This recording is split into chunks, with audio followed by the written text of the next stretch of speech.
भारत के शासन तंत्र की अगर चर्चा की जाए तो इतिहास को दो भागों में देखा गया, एक ईसा पूर्व, एक ईसा पश्चात।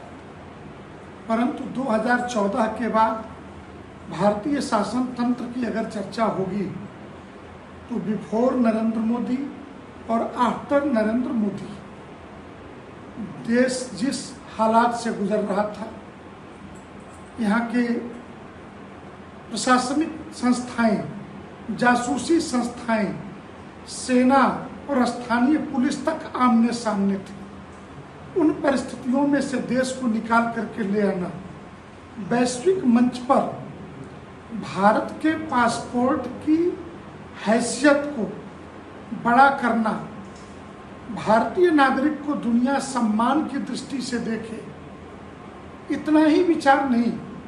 कभी पाकिस्तान भी हमें अपना समकक्ष लगता था और भारी दिखता था, आज अमेरिका भी मजाक दिखता है। दुनिया के महानतम जिन शासकों की चर्चा होगी तो समुद्रगुप्त या अमेरिका में निक्सन, उस श्रेणी में नरेंद्र मोदी का भी नाम अब जुड़ गया है।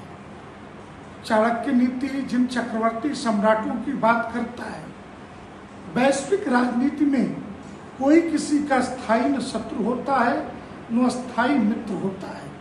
शत्रु और मित्र की इतनी ही परिभाषा है कि जो भारत राष्ट्र के साथ चल रहा है वो हमारा मित्र है, जो हमारी अपेक्षाओं और आशाओं पर खरा उतरता है वह हमारा मित्र है।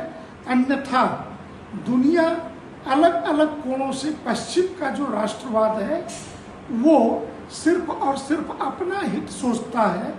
भारतीय राष्ट्रवाद वैश्विक हित सोचता है। अन्यथा दुनिया के किसी भी धर्मशास्त्र में सर्वे भवन्तु सुखिनः शब्द नहीं है। अगर यह है तो बृहदारण्यकोपनिषद में है, सनातन हिंदू धर्म के ही धर्मशास्त्रों में है। सही मायने में हम विश्व का और प्राणी मात्र का कल्याण चाहते हैं। अगर इस भावना को लेकर के भारतीय ऋषि परंपरा के अधिष्ठान पर कोई शासन तंत्र आज है तो वह शासन तंत्र श्रद्धेय नरेंद्र मोदी का है, जिसे हमें हृदय से स्वीकार करना चाहिए। जो लोगों के दिलों पर राज करे उसे सरताज कहते हैं, लेकिन इस्लाम में इसके लिए किस तरीके से व्याख्या की गई है, हमारे साथ जानकारी साझा करने के लिए मुस्लिम धर्मगुरु मुफ्ती मौलाना साहबुद्दीन रजवी बरेलवी हैं। समझ लेते हैं उनसे। सर, कहते हैं कि जो लोगों के दिलों पर राज करे उसे सरताज कहते हैं, लेकिन इस्लाम में ऐसा क्या कुछ है, क्या कहा गया है कि जो बादशाह के लिए जरूरी होता है?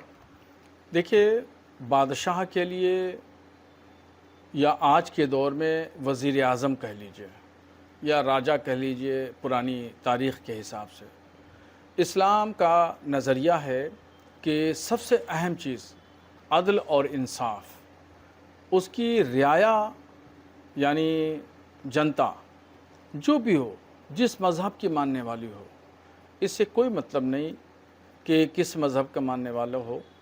इस्लाम ने तो जो उस दौर में जो खिलाफत तख्त खिलाफत हुआ करता था, यानी सत्ता इक़्तिदार हुआ करती थी, और उसका जो बादशाह इस्लाम हुआ करता था, तो उसका वसूल था कि इंसाफ और अदल हर एक के साथ करेगा, चाहे मुस्लिम रियाया है या गैर मुस्लिम रियाया है।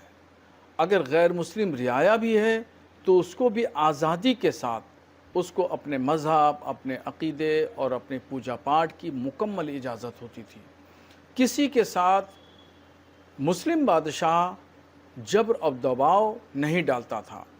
बहुत सारी ऐसी कंट्रीज़ थी जहाँ पर इस्लामी हुकूमत कायम हुई। पारसी थे, बहुत सारी ऐसी जगह पे ईसाई थे, बहुत सारी ऐसी कंट्रीज़ पे जिस पर इस्लामी हुकूमत ने अपना इक़्तिदार संभाला। वो यहूदी थे। जब वहाँ पर मुस्लिम बादशाह बैठा तो उसने सबसे पहले सबको ऐलान कर दिया कि अमन कायम किया जाएगा। जिसने जंग लड़ी नहीं लड़ी, जो भी शख्स हमारे मुल्क में रहना चाहता है अमन व शांति के साथ में रहे और उसके जान माल इज़्ज़त आबरू की हिफाजत मुसलमानों के ज़िम्मे होगी। और जो भी जिस मज़हब का कंट्री थी मानने वाले थे, अगरचे इक़्तिदार मुसलमानों के हाथ में आ गया था, तो उसके साथ में इंसाफ बरता जाता था। और सबसे पहले ये ऐलान वज़ीर आज़म करता था, बादशाह करता था कि जो लोग भी हैं अपने मज़हब के मुताबिक अमल करें, इबादत करें, पूजा पाठ करें, किसी के साथ में कोई भेदभाव बरता नहीं जाएगा। तो सबसे पहले बादशाह के लिए ज़रूरी है इंसाफ, वो रियाया के साथ यानी जनता के साथ बराबर का इंसाफ करें। मौजूदा वजीर आजम नरेंद्र मोदी हैं जो इस समय भारत के, उनके लिए किस नज़रिए से आप देखते हैं, क्या कुछ उनकी खूबियां आपको दिखाई देती हैं? देखिए, अब जहाँ तक बात वज़ीर आज़म नरेंद्र मोदी जी की बात है, तो इनके साथ से, इनके ताल्लुक़ से यही कहा जा सकता है कि ये इस्लाम के बहुत करीब हैं। इस्लाम के जो वसूल हैं और बादशाहत के जो वसूल हैं, यानी अदल, इंसाफ, बराबरी, सबको साथ में लेके चलना, सबको एक साथ में, सबकी तरक्की के लिए सोचना, सबकी बिही ख्वाही, जन कल्याण के लिए सोचना, जनता के रहने वाले हर मज़हब के मानने वालों के साथ में बराबरी का लिहाज पास करना, सबके लिए तरक्की, फलाह बहबूद के लिए जो है वो स्कीमें डेवलप करना, उनको बराबरी का दर्जा देना, सम्मान देना, इज़्ज़त देना, ये तमाम खूबियाँ वज़ीर आज़म नरेंद्र मोदी जी में पाई जाती हैं। और वो वाकई मैं बहुत करीब से देखता हूँ, उनकी बातों को मैं सुनता हूँ, और जहाँ तक मैंने उनसे मुलाकात की और मेरी जो आमने सामने बात हुई, तो उसमें मैं देखता हूँ कि उनके अंदर जो इंसाफ है, अदल का जो पैमाना है, वो बिल्कुल बहुत ज़्यादा इस्लाम के उसूलों के करीब है।